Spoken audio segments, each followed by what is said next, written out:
जय हिंद साथियों। आज आपके सामने हम लेकर चलेंगे टॉपिक गोली दर्पण द्वारा प्रतिबिंब का बनना। आपने सही सुना, आज का जो टॉपिक है आपका गोली दर्पण द्वारा प्रतिबिंब का बनना साथियों। तो कहने का मतलब है गोली दर्पण द्वारा प्रतिबिंब कैसे बनता है। तो हम जानते हैं कि आपका क्या होता है, गोली दर्पण के जो प्रतिबिंब बनने के नियम है वो आपके दो विधियों से, एक आपका क्या है अवतल विधि द्वारा है और दूसरा क्या है उत्तल विधि द्वारा है। ठीक है, तो अवतल दर्पण द्वारा आपका एक प्रतिबिंब बनता है, एक उत्तल दर्पण द्वारा बनता है। तो पहले हम आपको अवतल दर्पण द्वारा प्रतिबिंब बना के दिखाएंगे। तो अवतल दर्पण में प्रतिबिंब आपका क्या होता है, 6 प्रकार से बनता है। ठीक है, कितने प्रकार से?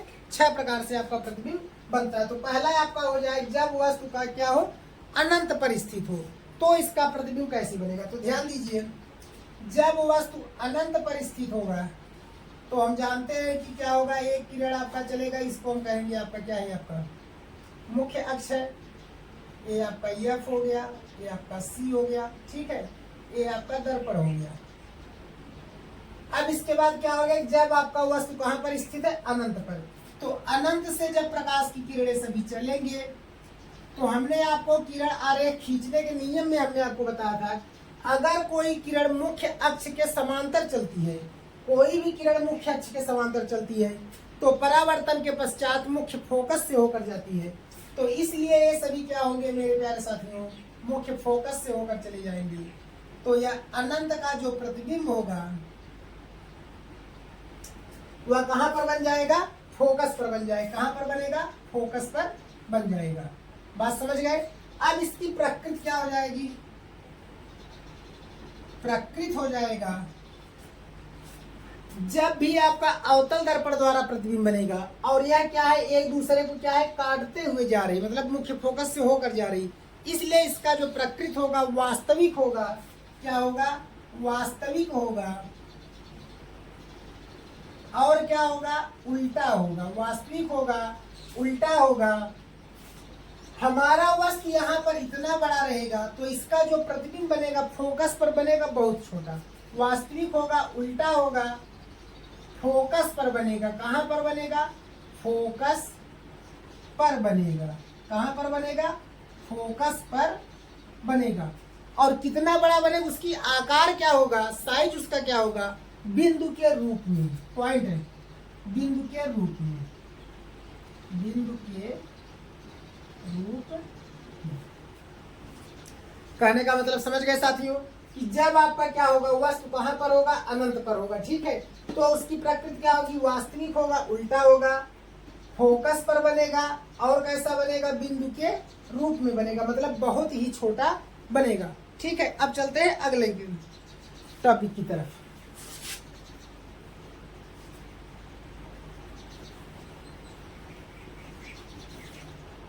अब अगला क्या हो जाएगा आपका, जब वस्तु हमारा कहां पर स्थित हो, अनंत और वक्रता केंद्र के मध्य में हो, तो होगा क्या, सेकंड नंबर होगा अनंत और वक्रता केंद्र, वक्रता केंद्र के बीच। अब अगला हमें किरण आरेख खींचना है, जब कहां पर होगा, अनंत और वक्रता केंद्र के बीच में हमारा वस्तु होगा। तो चलिए देखते हैं, यह हमारा हो गया अवतल दर्पण, यह हमारा हो गया मुख्य अक्ष, यह हो गया ध्रुव। अब हमारा यह क्या हो गया, फोकस एफ, और यहां से यह हो गया आपका सी, और यह पॉइंट हो गया अनंत। ठीक है, जितना दूर आपका एफ होगा उतने ही दूरी पर आपका क्या होगा, एफ और बीच सी के बीच का दूरी होगा। ठीक है, तो इन दोनों के बीच में हम क्या करेंगे, वो वस्तु को रख दे रहे हैं। इन दोनों के बीच में हम वस्तु को क्या कर रहे हैं, रख रहे हैं। तो यहाँ से एक किरण मुख्य अक्ष के समांतर चलेगी, जो किरण मुख्य अक्ष के समांतर चलेगी वो कहां से होकर जाएगी, मुख्य फोकस से होकर जाएगी। कहां से जाएगी, मुख्य फोकस से होकर जाएगी। और दूसरी किरण आपकी क्या होगी, यहां से मुख्य फोकस से होकर जाएगी। कहां से होकर जाएगी, मुख्य फोकस से होकर जाएगी। जो किरण मुख्य फोकस से होकर जाएगी वो कहां से चली जाएगी, मुख्य अक्ष के समांतर हो जाएगी। क्या हो जाएगी, मुख्य अक्ष के समांतर हो जाएगी। तो यह दोनों किरणें आपस में कहां काट रहे हैं एक दूसरे को, सी और एफ के बीच में काट रहे हैं। कहां पर काट रहे हैं, सी और एफ के बीच में काट रहे हैं। तो यह हो जाएगा A B, A dash B dash. Okay, भाई हमारा यहाँ पे वस्तु रखा है और प्रतिबिंब कहाँ पर बन गया, यहाँ बन गया। वस्तु ऊपर की दिशा में है तो प्रतिबिंब कहाँ बन गया, नीचे की दिशा में बन गया। ठीक है, तो प्रकृति में क्या लिखेंगे, वास्तविक होगा, उल्टा होगा, ठीक है, वस्तु से छोटा होगा,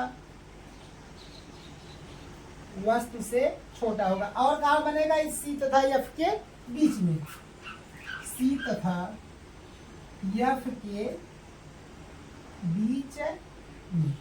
बात समझ गए। हमने कहा जब वस्तु आपका कहां पर होगा, सी और अनंत के बीच में होगा, मतलब वक्रता केंद्र और अनंत के बीच में होगा।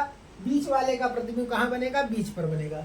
तो इसलिए क्या हो गया आपका, यहाँ आपका क्या हो जाएगा, सी और एफ के क्या हो जाएगा, बीच में बन जाएगा। और क्या होगा, वस्तु से छोटा होगा। ठीक है, अब चलते हैं अगले टॉपिक पर, मतलब कि इसका तीसरा नंबर।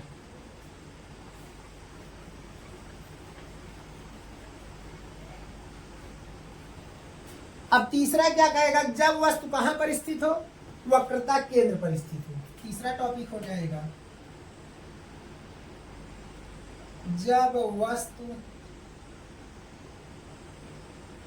वक्रता केंद्र, वक्रता केंद्र सी पर स्थित हो, स्थित हो। तीसरा नंबर है जब वस्तु कहां स्थित है, वक्रता केंद्र पर स्थित है। तब क्या होगा, एक किरण मुख्य अक्ष के समांतर चलेगा। सॉरी, पहले हम क्या करेंगे, एक गोली दर्पण बनाएंगे और फिर क्या बना देंगे, मुख्य अक्ष बना देंगे और वहां पे एफ और सी को दिखा देंगे।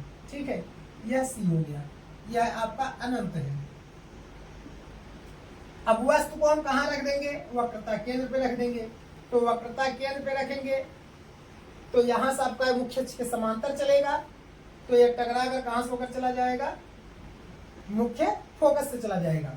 और अगला कहां जाएगा, मुख्य फोकस से होकर जाएगा और यह क्या हो जाएगा, मुख्य अक्ष के समांतर हो जाएगा। ठीक है, तो मुख्य अक्ष के समांतर हो जाएगा। यह आपका कैसे काट देगा, कहां पर, यहाँ काट देगा। तो कहने का मतलब एक हाथ से है इसलिए थोड़ा तिरछा आपका हो जा रहा है। बाकी इसके बाद जब आप बनाएंगे, नाप करके बनाएंगे, जब आप फिट्टा का यूज करेंगे, स्केल का यूज करेंगे, तो आपका ऐसे तिरछा नहीं आएगा, एकदम समान आएगा। तो आपका यह हो गया ए बी, नाम इसको दे देंगे ए डैश बी डैश। ऐसे किरण गया, यहाँ लौट गया, यहाँ से गया, यहाँ हो गया। ठीक है, चलिए इसका नाम कुछ भी दे दीजिए, ए बी दिए, यहाँ आप पी क्यू कर दीजिए, कोई दिक्कत नहीं है। अब इसकी भी प्रकृति लिखेंगे। प्रकृति में क्या होगा, वास्तविक, उल्टा, यहां पर बनेगा आपका वस्तु के बराबर बनेगा। क्या होगा, वस्तु के बराबर हो जाएगा, वस्तु से छोटा नहीं। वक्रता केंद्र पर वस्तु के क्या बनता है, बराबर। और जैसे जैसे आगे बढ़ेंगे वस्तु से क्या बनने लगेगा, बड़ा। तो क्या होगा, वस्तु के बराबर। और कहां बनेगा, वक्रता केंद्र पर बनेगा। कहां बनेगा, वक्रता केंद्र पर बनेगा। ये आपका हो गया तीसरा नियम किरण आरेख का। ठीक है, अब चलते हैं चौथे पे। चौथे कंडीशन किसके चलते हैं, तो चौथा कंडीशन क्या कहेगा,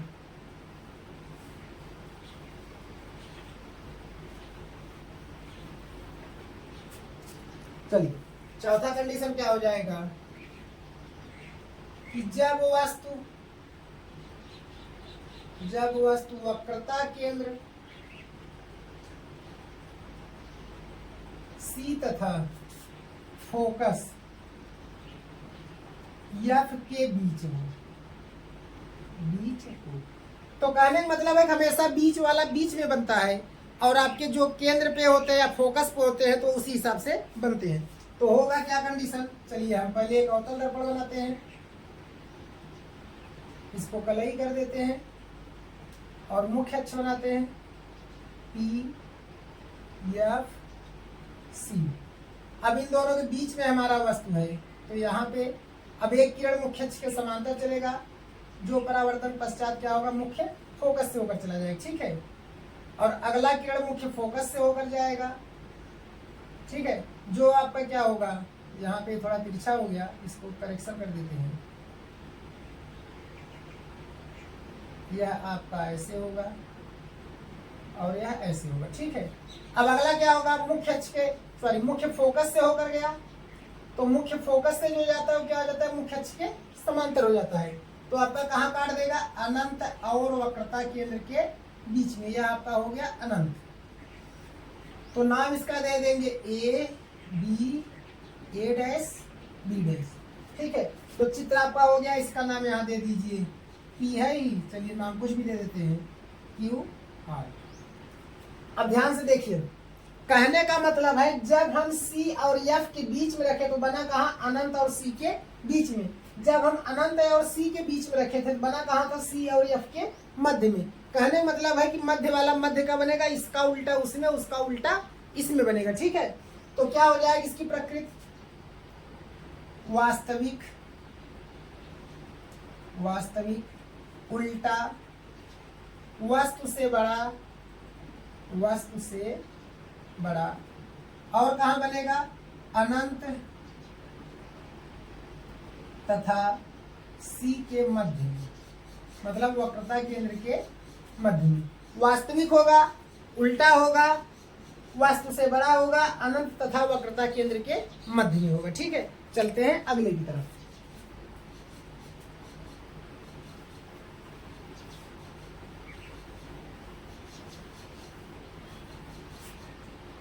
अब अगला क्या कर रहा है, जब हमारा वस्तु कहाँ हो, चौथा आपका 5वां नंबर कह रहा है कि फोकस पर हो, कहाँ हो आपका, फोकस पर हो, ठीक है। तो चलिए 5वां नंबर, जब वस्तु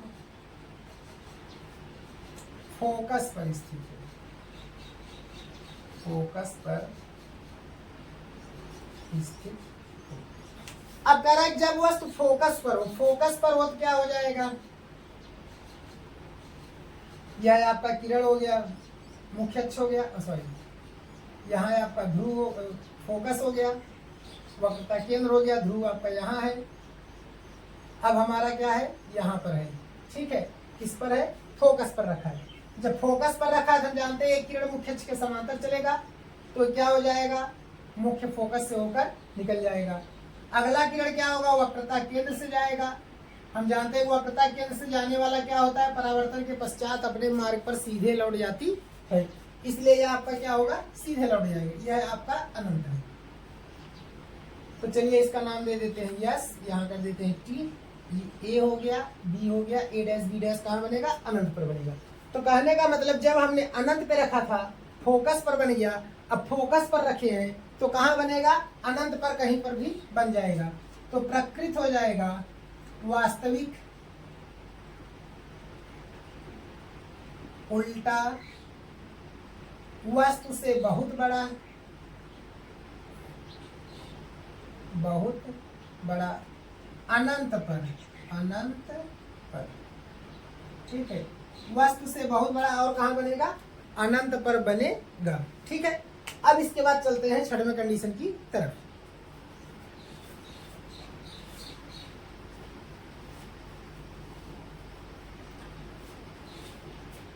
अब क्या होगा, जब वस्तु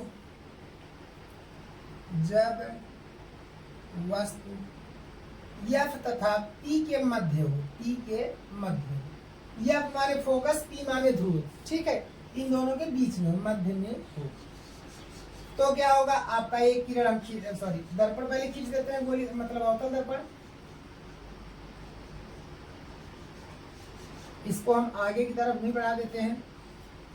यहाँ आपका हो गया एफ, यहाँ हो गया सी।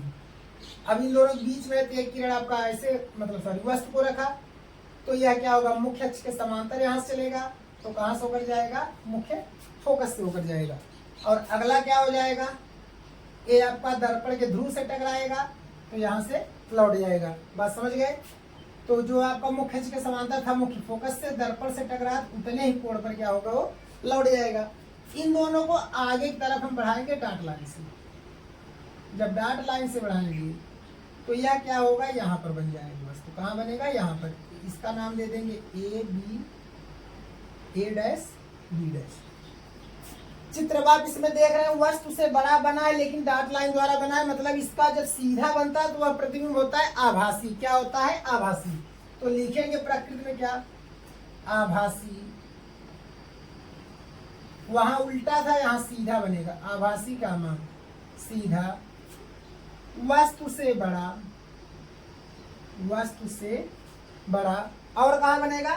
दर्पण के दूसरी तरफ। फिर क्या होगा? दर्पण के दूसरी तरफ।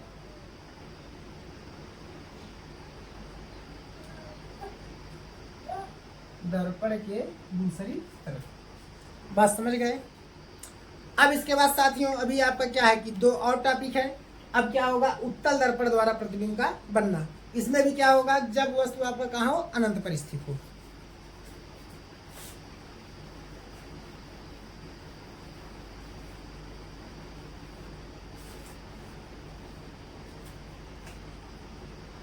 जब वस्तु अनंत पर स्थित है।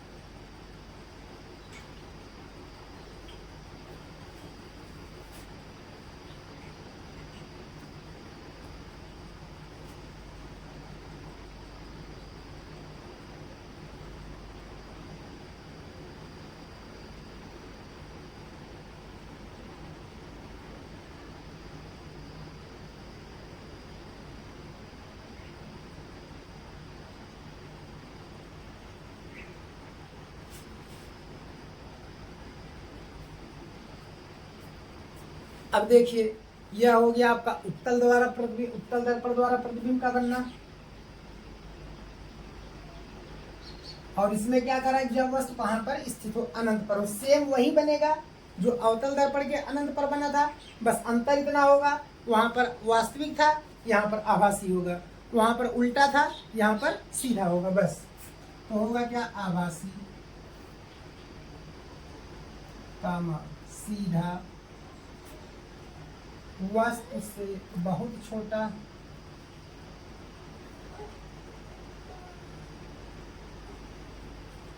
बहुत छोटा बिंदु के रूप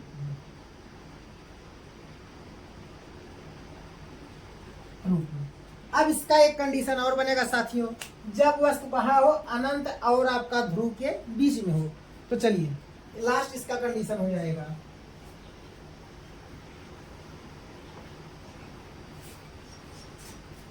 क्या हो जाएगा? जब वस्तु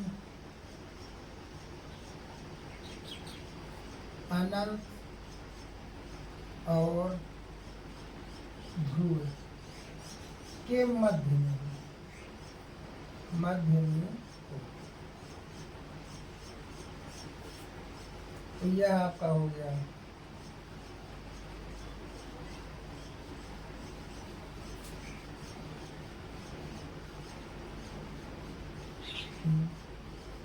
यह हो गया यह हो गया सी। इन दोनों के बीच में रहते हैं। यह हो गया आपका अनंत। ठीक है। अब यहां से प्रकाश की किरण चलेगी तो यह मुख्य अक्ष से टकराएगी, मुख्य अक्ष के समांतर चलेगी। तो क्या होगा? हमें ऐसा लगेगा कि कहां से होकर आ रही है? फोकस से। दूसरा किरण क्या होगा? आपका वक्रता केंद्र से होकर जाएगा। तो इसको हम क्या करेंगे? यहाँ से ऐसे ले चलेंगे और यहाँ से इसको हम डॉट लाइन से दिखा देंगे। तो क्या होगा? यह अपने मार्ग पर पुनः लौट जाएगा। तो यह कहाँ पर काटेगा? आपका ध्रुव और फोकस के मध्य में। तो क्या हो जाएगा आपका? इसका प्रकृत होगा आभासी कामा सीधा, वस्तु से छोटा और कहाँ होगा? P तथा F के बीच में। तो लिखेंगे ध्रुव तथा फोकस के बीच में। ठीक है साथियों। तो आज का टॉपिक आपका इतना ही रहेगा मेरे प्यारे साथियों। तो अगर आपको हमारा वीडियो अच्छा लगे तो हमारे चैनल को सब्सक्राइब, वीडियो को लाइक शेयर कमेंट जरूर करें। ओके, जय हिंद।